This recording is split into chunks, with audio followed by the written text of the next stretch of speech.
Okay, now just, on the topic of local bands, now I don't know if you sort of see it as well, but there seems to be a little bit more of a resurgence towards like a new wave of almost like glam sleaze metal coming up.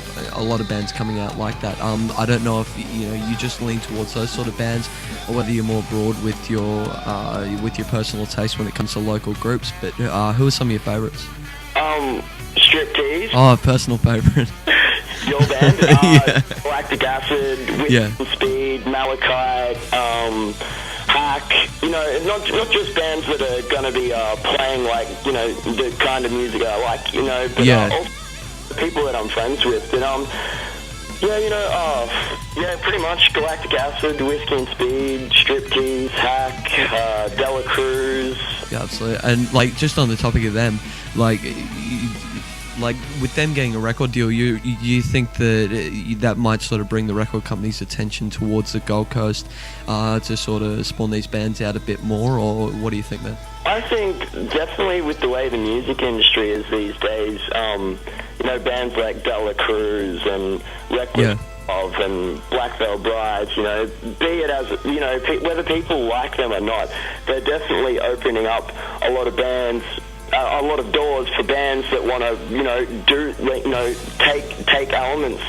Absolutely, dude. And I mean that market's wide open because bring them into the modern age. Yeah, you don't have to be a youth culture expert to realise that a lot of youth culture, within the past, mainly between the last 10 years, like it sort of died off in the 90s, but we've become a lot more sort of visual oriented, and then you got stores over in the States like Hot Topic, which are basically hawking what look like dusted up hand-me-downs from the 80s and selling it to them as, I don't know how you want to badge it, but I mean it's doing well, and people don't associate that image with the music where it came from anymore. So I think maybe that's sort of starting to come around a bit more, you know what I mean?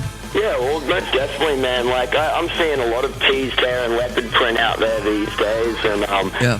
You've even got things like fucking Lady Gaga, who's Madonna, she's like the biggest entertainer in the world right now, and she did what Marilyn Manson did, just in a more mainstream kind of way. And in that vein, like that sort of flamboyant, shocking, so like people, the world sucks, man. You got to give people a show. You got to, you just got to like you got to provoke thoughts. You got to evoke emotions. That's what I'm trying to do as an artist, anyway. Yeah, absolutely, dude. On the topic of Lady Gaga and that sort of thing, would you agree in saying that, okay, let's face it, she's a one-trick pony. She's not coming out with anything that's overly fantastic in the music vein, but what do you think about visual? Do you think that she can, ride out that wave of, continuing to shock people with what she's wearing, or you think that's going to eventually die off? It's getting harder and harder to freak people out these days, and absolutely. I think actually she's probably already peaked. Yeah, I agree with you, dude. But good on her. Yeah, absolutely, dude. Okay, now back to the topic of sort of local bands and the ones that are sort of down the level.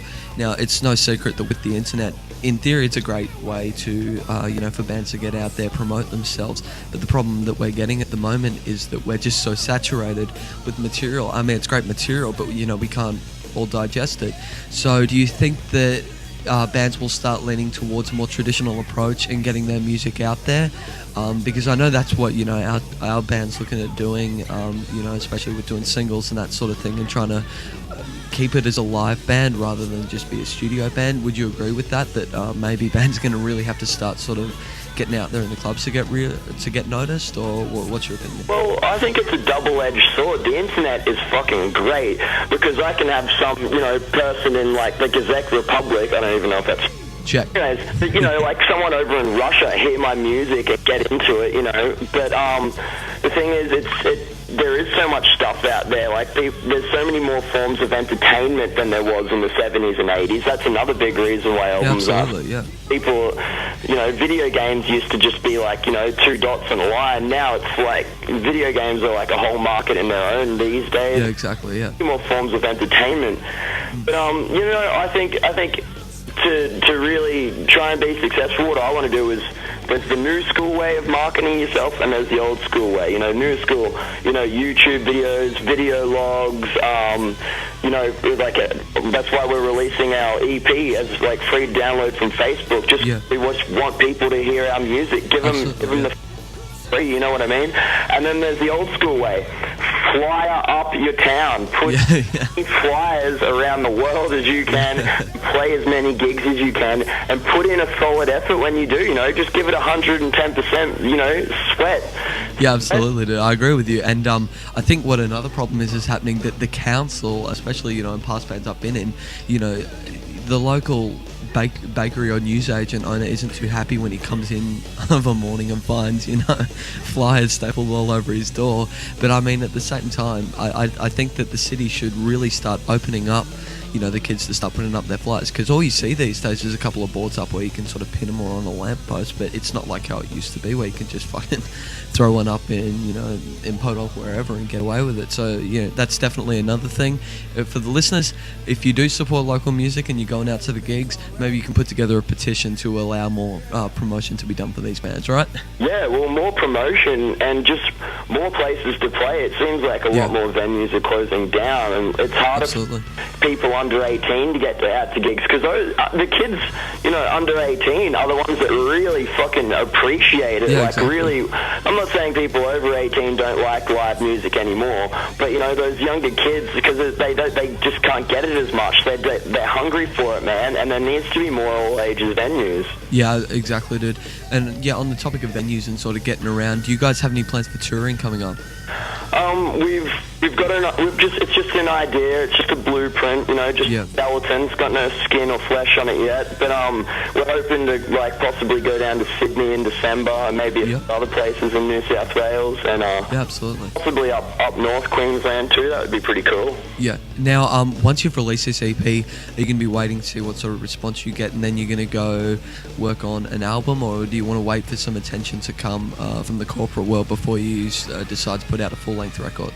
Well, yeah, pretty much, man. Once it's done, we're just going to try and get as many people to hear it and download it as possible, you know, and just get the music out there for people to enjoy. Like, and just play heaps. Once this is out, we're just going to just really focus on live shows and like expanding on like just putting on a better performance every time. Like, yeah, exactly, dude.